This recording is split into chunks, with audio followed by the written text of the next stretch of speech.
अरे देखो तो कैसी अजीब बात है, गधा साथ है फिर भी पैदल चल रहे हैं।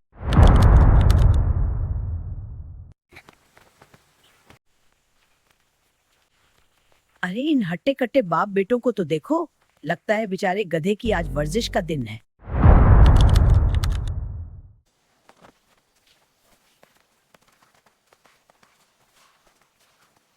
अरे देखो तो सही, कैसा अजीब जमाना आ गया है। बूढ़ा बाप पैदल चल रहा है और जवान बेटा मजे से सवार हो रहा है।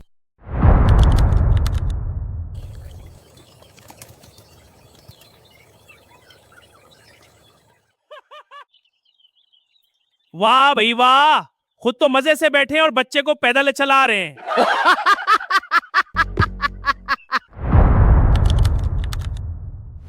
चारों रास्ते आजमा लिए, मगर हर बार लोग नाराज ही हुए।